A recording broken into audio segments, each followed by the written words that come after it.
Bonjour, bienvenue sur le monde du droit. Aujourd'hui, je reçois Frédéric Sicard, bâtonnier du barreau de Paris. Frédéric Sicard, bonjour.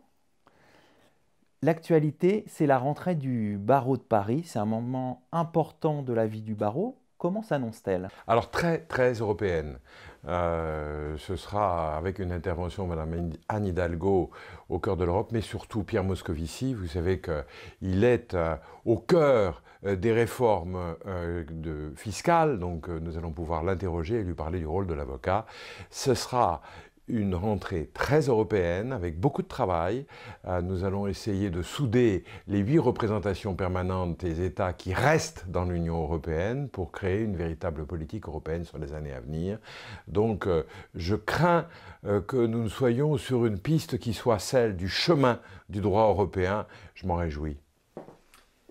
L'autre actualité, c'est également la fin de votre bâtonnat. Là, vous avez remarqué. Alors, dans quel état d'esprit êtes-vous dans ce moment important? Sincèrement, éreinté. Heureux, parce qu'avec Dominique, nous avons fait ce que nous voulions, de la rigueur budgétaire, la base de documentation que nous voulions pour le barreau de Paris, de la démocratie participative. On en a eu, en veux-tu, on a tout, on a la plateforme participative, le budget participatif qui marche, enfin il y a des tas de choses qui ont été faites et qui marchent. Maintenant, nous sommes épuisés et je trouve qu'un mandat de 2 ans, c'est très bien. C'est avec un grand bonheur que j'envisage de laisser mon bureau au carré. Il n'y a pas un dossier qui traîne, tout est traité. C'est au suivant maintenant de faire encore mieux et je sais qu'elle fera mieux. Quel bilan, justement, vous dressez de votre action pendant ces 2 ans? Du travail, inscrire le barreau de Paris au cœur de l'Europe. C'était notre projet au début de l'année 2016. Le Brexit a accéléré cette nécessité. Je pense que nous sommes à la hauteur de la norme européenne. Nous avons la première carte professionnelle européenne d'identité professionnelle avec 27 applications disponibles pour les pouvoirs publics dans le plastique de la carte. Nous avons la documentation nécessaire que nous n'avions pas il y a 2 ans. Nous avons la rigueur budgétaire qui justifie, mais vous pouvez faire tous les contrôles que vous voulez. Nous avons diminué les charges autant que nous le pouvions et personne n'imagine à quel point nous avons dépassé les objectifs. Tout ceci est tout à fait à la norme européenne. Mon barreau a pris le train, il est dans le vent, il est sous le vent et en vent arrière, prêt pour partir dans la grande aventure européenne qui s'annonce, parce que la période de Brexit, c'est la renaissance, comme l'a dit le président de la République, du projet européen. Il faut être dedans ou alors tout oublier. Et moi, je veux que mon barreau soit dedans parce que je sais que c'est l'avenir et c'est le chemin du droit qui est en train de se dessiner. Le 12 décembre prochain, vous allez passer le bâton à votre successeur Marie-Aimée Peyron.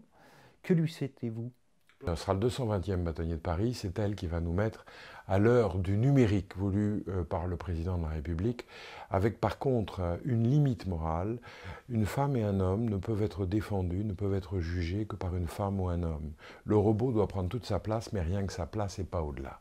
Et je sais qu'avec Madame Peyron, qui est une juriste pointue, volontaire, qui sait où elle veut aller, nous allons passer cette étape. Elle a d'énormes chantiers, je suis prêt à la soutenir, mais c'est elle, le bâtonnier de l'année 2018-2019. Nous serons derrière elle et elle va ouvrir sur ce temps de modernité qui s'annonce. Enfin, sur un plan plus personnel, quels sont vos projets?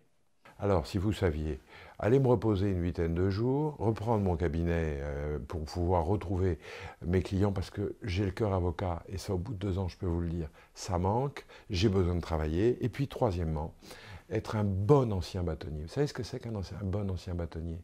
C'est être présent et s'occuper, par exemple, des plus modestes. Je suis fier que sous mon bâtonnat, nous ayons multiplié par 7 la convocation de ceux qui ont besoin d'aide et que nous ayons mis en place par 7 les aides qui peuvent être tendues à ceux qui en ont besoin. C'est ça l'expression de la solidarité. Ça, je souhaite le continuer. Je souhaite aussi aider mes confrères en matière d'avis, de déontologie et d'ouverture. C'est un bon programme. On va me dire c'est très laborieux, c'est très modeste.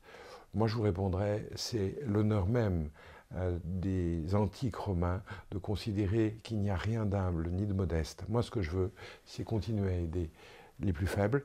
Je l'ai fait pendant mon bâtonnat 7 fois plus. Je sais que je peux arriver à faire 10 fois plus si on veut bien m'en laisser le temps et m'adresser à nos jeunes, mais aussi à tous ceux qui ont besoin d'aide, parce que le bâton, savez-vous, et je l'ai déjà dit devant vous un jour où vous m'interrogiez, c'est celui qui offre son appui. Puisque le bâtonnier doit nous guider, puisqu'il est un peu, non pas comme notre maître à tous, il faut vous rigoler, comme un berger qui essaye de rassembler au maximum, bien, il faut qu'il y ait quelqu'un qui l'aide à fournir l'appui aux autres avocats. Mon projet immédiat, c'est celui-là, et c'est du très concret. Je me considérerais comme le cœur satisfait si je peux arriver à le mettre en œuvre. Merci pour vos réponses Merci à vous. et bon vent pour la suite.